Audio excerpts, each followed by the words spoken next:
Hello dear student, BSc second year की class में आपका स्वागत है। आज हम आंतरिक ऊर्जा के लिए व्यंजक का निगमन करेंगे। ठीक है, आंतरिक ऊर्जा के लिए है ना व्यंजक का निगमन। ठीक है, derivation of expression for internal energy. ठीक है, चलो तो इसके लिए माना है ना निकाय के एक अणु। ठीक है, तो माना निकाय के एक अणु की माध्य ऊर्जा, ठीक है, एप्सिलॉन बार है। तो ठीक है, epsilon bar is equal to होगा निकाय की कुल ऊर्जा ई बटे निकाय के कुल अणुओं की संख्या n। ठीक है, या इसको हम लिख सकते हैं समेशन एनआर एप्सिलॉन आर, है ना, अपॉन समेशन आर एनआर। ठीक, अब वोल्टेज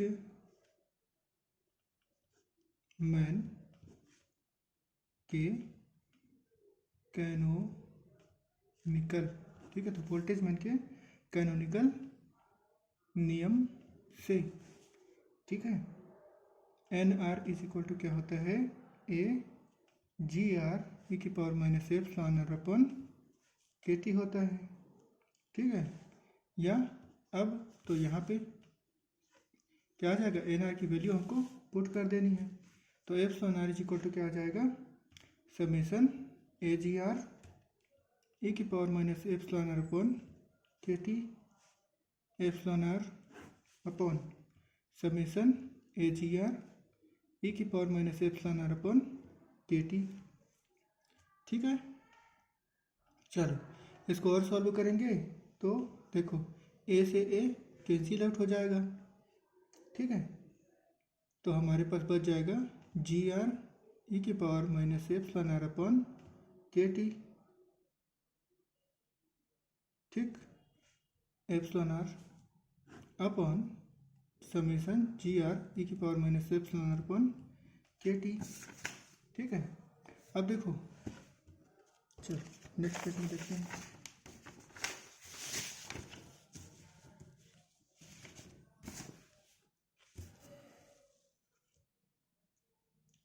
वोल्टेज मैन का संवितरण फलन क्या होता है, Z is equal to summation R G R, ठीक है, ई की power minus epsilon R upon K T होता है। ठीक, तो del Z upon del T, है ना, नियत आयतन पर क्या होगा, इसका टी के सापेक्ष अवकलन कर देंगे तो वो हमको मिलेगा 1 K T square summation R G R epsilon R E की power minus epsilon R upon K T. ठीक, तो ये दोनों वैल्यूज को हम क्या कर देंगे, उसमें पुट कर देंगे। किस में पुट कर देंगे, तो इस लास्ट वाले इक्वेशन में एप्सिलॉन बार वाले में, है ना। तो देखो ये वाला टर्म क्या है, जी आर ई की power minus epsilon R upon K T epsilon R है। ठीक है, तो ये वाला टर्म ये है ना, मतलब इसका बराबर क्या होगा, के टी स्क्वायर इस साइड आ जाएगा और नीचे वाला तो जेड है ही, तो epsilon bar is equal to क्या आ गया, K T square del Z upon del T V आ गया अपॉन जेड। ठीक है। या इसको हम कैसे लिख सकते हैं, के टी स्क्वायर, ठीक है, और del upon del Z log Z लिख सकते हैं ये वाले पोर्शन को, ठीक है। चलो अब यदि निकाय,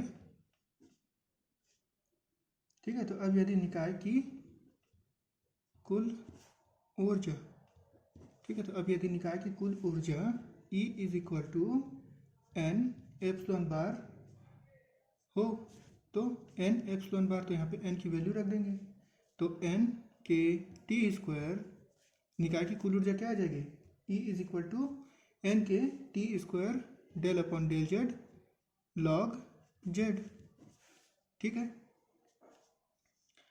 इसलिए एक मोल आदर्श गैस के लिए, ठीक है, एक मोल आदर्श गैस के लिए अर्थात n अणुओं के लिए, ठीक है, तो एक मोल आदर्श गैस या n अणुओं के लिए जहां n क्या है, अवरोधों संख्या है, ठीक। तो एक मोल आदर्श गैस के लिए, है ना, कुल ऊर्जा क्या हो जाएगी, कुल ऊर्जा, तो यहाँ पे जो स्मॉल एल है वो कणों की संख्या है, तो आदर्श गैस में कणों की संख्या क्या होती है, n होती है, ठीक है। तो E इज इक्वल टू क्या हो जाएगा, n K T square del upon del Z, sorry del upon del T, ये डेल अपॉन डेल टी है ना, ये भी डेल अपॉन डेल टी है, तो del upon del T log Z भी हो जाएगा, ठीक है। और यही क्या है, यही निकाय की कुल आंतरिक ऊर्जा है, ठीक। तो U is equal to E is equal to N K T square, ठीक। चलो नेक्स्ट में आते हैं हम हेल्महोल्ट्ज मुक्त ऊर्जा के लिए इक्वेशन, ठीक है। तो हेल्महोल्ट्ज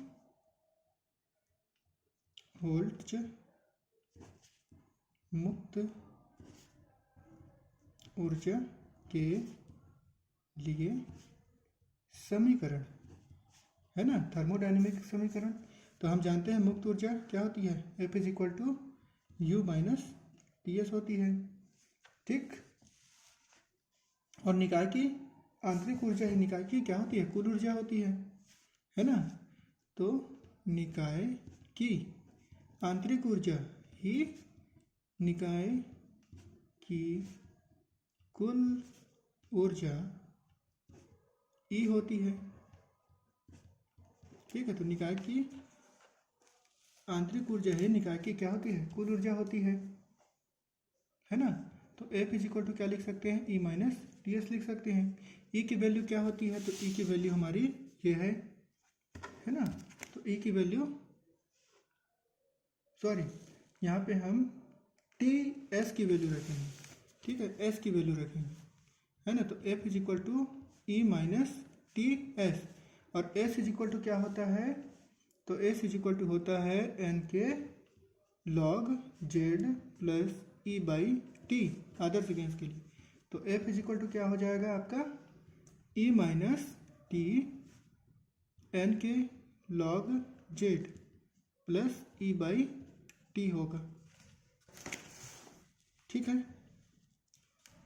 चलो अब इसको और सॉल्व करेंगे, तो F इज इक्वल टू क्या हो जाएगा, ये T है और ये T है, तो ये T से T कैंसिल आउट हो जाएगा जब ये अंदर जाएगा, और E भी एक दूसरे से कैंसिल आउट हो जाएंगे, ठीक है। ये होगा इस प्रकार से E माइनस टी एन के log Z minus E by T dot T, T से T कैंसिल और E से E भी कैंसिल, तो F इज इक्वल टू क्या हो जाएगा, टी एन के लॉग जेड, ठीक है। तो ये है आपका हेल्महोल्ट्ज ऊर्जा समीकरण, ठीक।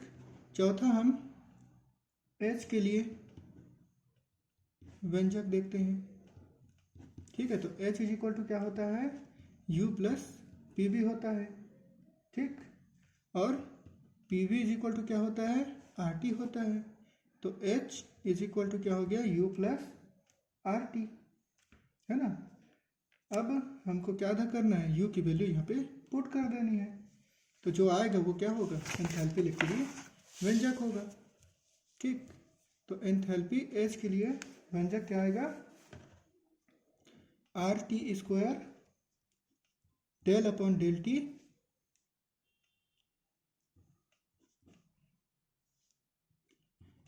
log Z V plus R T, ठीक है। ये हो जाएगा आपका एंथैल्पी के लिए व्यंजक।